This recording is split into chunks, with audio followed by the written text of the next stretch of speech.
I don't suppose I need to tell the audience about the twists and turns of the political situation in and around Armenia over the past few years. Unlike perhaps the presentations about other countries, in this case, audience is well informed about the events of this period.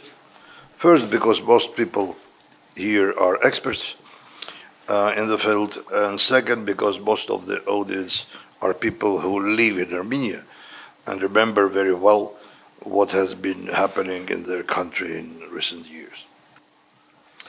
When I write my paper based on this conference, which will be designed for a different audience, I will probably have to describe the events. But now I will just share my ideas about this event, why this event happened, what they mean, and in which context I suggest looking at them. The new political paradigm in which Armenia has found itself in recent years is a function of two major developments in our region and beyond. I mean, of course, the Second Karabakh War, 2020 war, and Russian-Ukrainian war. There was, of course, another major development, the disappearance of Nagorno-Karabakh itself. The unrecognized Republic of Nagorno-Karabakh, or the Republic of Artsakh, has ceased its existence. Moreover, now that its Armenian population has been deported, Nagorno-Karabakh has also ceased existing as an Armenian populated territory. However, I don't propose adding the disappearance of Nagorno-Karabakh to the list of major events that have shaped our region, because I consider the deportation, ethnic cleansing of Armenians from Nagorno-Karabakh to have been a direct consequence of the two wars, not one. This said, I do not suggest we start a dispute about it. Two wars and a deportation, so three major events, all connected. Of course, looking for causes and context, one can go further back and look at the causes of the Second Karabakh War, finding them in the previous development of the Armenian polity. However, the causes of the war have already been discussed and studied, so I won't dwell on them here now. I propose to focus on the ways in which events that took place between 2020 and 2024 have affected Armenia's foreign and domestic politics. I'm going to argue that consequences for foreign and domestic policies have been quite dissimilar. Armenia's foreign politics has been changing dramatically and chaotically, and not because it tried, but rather due to external circumstances. The structure of Armenia's domestic politics, meanwhile, has remained largely unchanged, no matter how much anyone tried to change it. The first result of the First Karabakh War has been a completely new balance of the power in and around the South Caucasus. And it's not only, and maybe not so much, about the disappearance of the unrecognized Republic of Nagorno-Karabakh, which created a certain balance of power between Armenia and Azerbaijan as they engage in mutual deterrence. The changes are actually more global. They go beyond the Armenian-Azerbaijani confrontation. For the first time in post-Soviet history, a non-post-Soviet player directly intervened in an ethnopolitical conflict in the post-Soviet space. Moreover, it won. Obviously, I'm talking about Turkey. This never happened before in any of the numerous conflicts in the former USSR. Not in Moldova, not in Tajikistan, Georgia, I mean both Abkhazia and South Ossetia, or the Northern Caucasus, including Ossetian Ingushian conflict, the Chechnya conflict. In the wars in Chechnya, some combatants came from outside the former USSR, but these were people mainly from Middle East, driven by radical Islamism. They were individuals, not state players. In 2020, Turkey as a nation participated in planning the war, training Azerbaijani officers, supplying weapons and advisors. Quite likely, without Turkey's involvement, the war might have ended differently. Russia's ally lost. Turkey's ally won. This changes the rules of the game fundamentally. This could not fail to affect the foreign or domestic politics of Armenia and Azerbaijan. Russia ceased to be a security monopolist in the region. The region became a in strategic sense, not only post-Soviet, but also Middle Eastern. At least it has shifted in that direction. The Second Karabakh War was almost a copy-paste of the operation carried out by Turkish proxies in northern Syria. No surprises there, it was planned by the same people. The second war that changed Armenia was the Russian-Ukrainian War, or broader, the conflict between Russia and the West, which Russia considers existential and on which it is fully focused, I would say. Accordingly, Russia is changing its policy towards other post-Soviet countries, including Armenia. Not yet ready to make drastic moves, Russia has fundamentally less resources that it could invest into applying pressure on the countries of the former USSR. As to weapons, Russia cannot spare any, it needs them. I don't think that before the war in Ukraine, it would have been possible to exile the entire population of Nagorno-Karabakh in the presence of Russian peacekeepers who were in charge of ensuring the security of this population.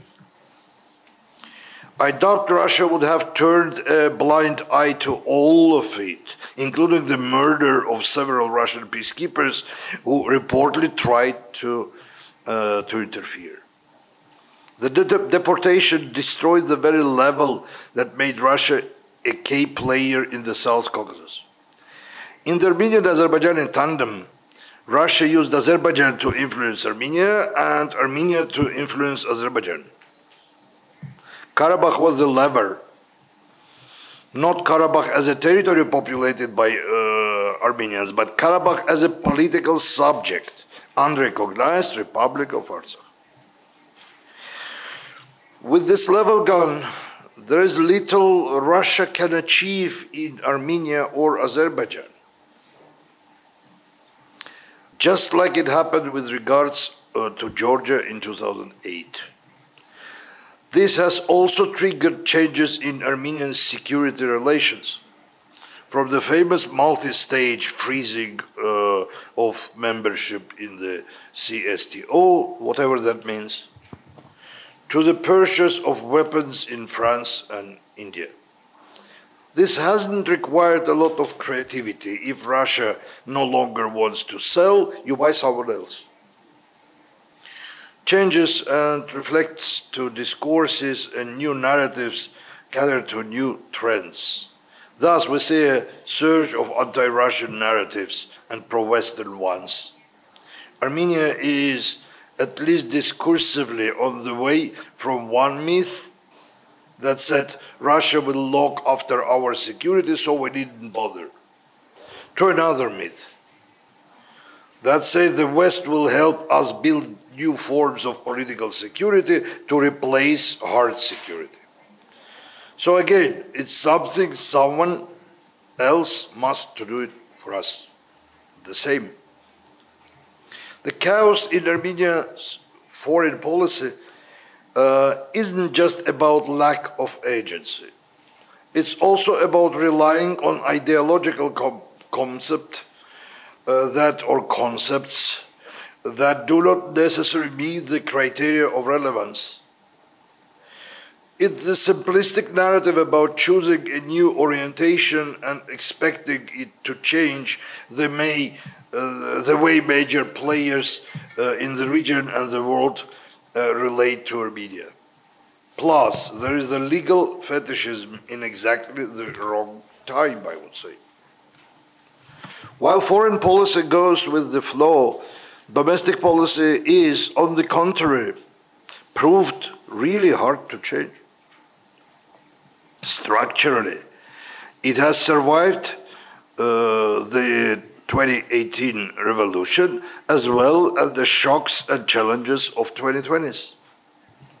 In the USSR, they taught us that a revolution is a good thing. Somehow, in Armenia, the Soviet vision is still around. Accordingly, supporters of the current regime praise the 2018 revolution, whereas opponents say that it was not real revolution. As to me, I use the word revolution as defined by Charles Tilley, a change of power that happened with the involvement of masses. Just like that. So, the 2018 revolution brought about a change of generations in the elites. The people who came to power are not merely younger than their predecessors.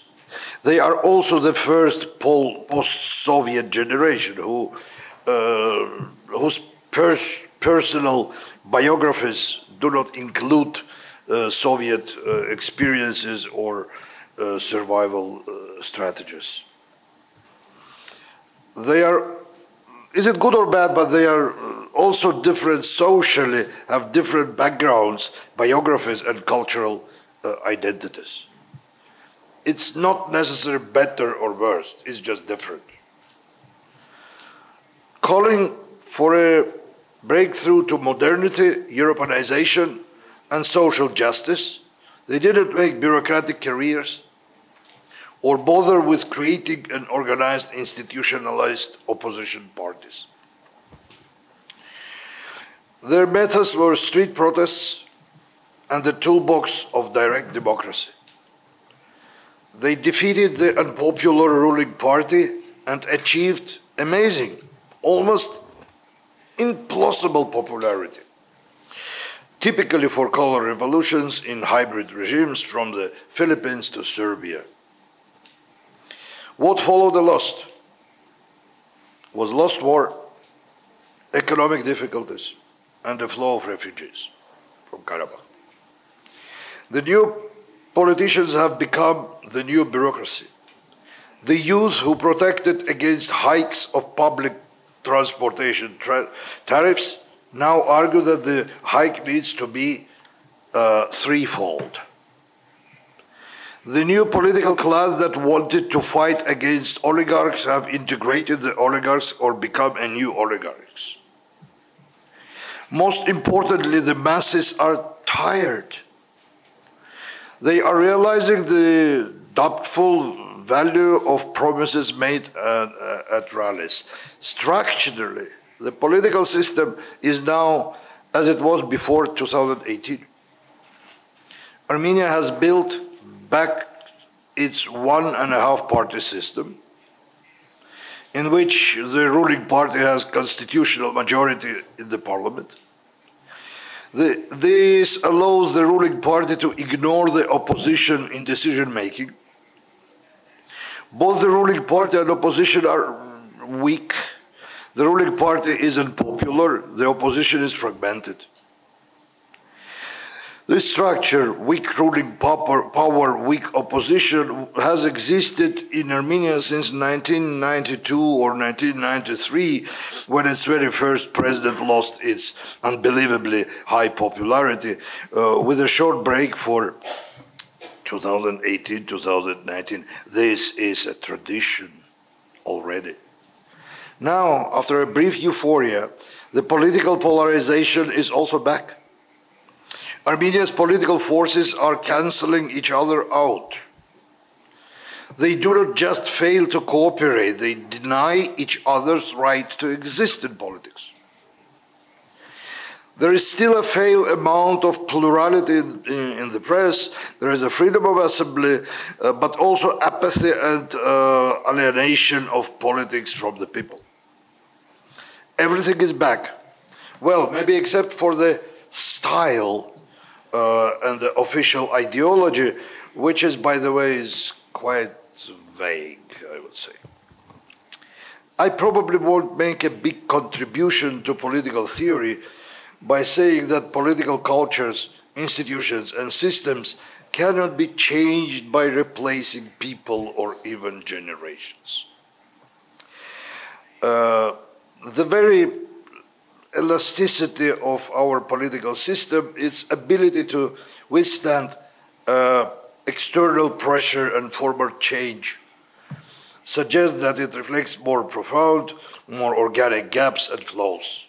For example, Armenia needs to set up viable political parties and learn to participate in politics on an ongoing basis, not just from one revolution to the next. Change is underway, but the road is probably longer than all the pessimistic forecasts said. It's a road that all post-Soviet hybrid regimes need to take. It's just that in the Armenian case, the complexity of the region raises the stakes and the costs of bad moves. Thank you very much.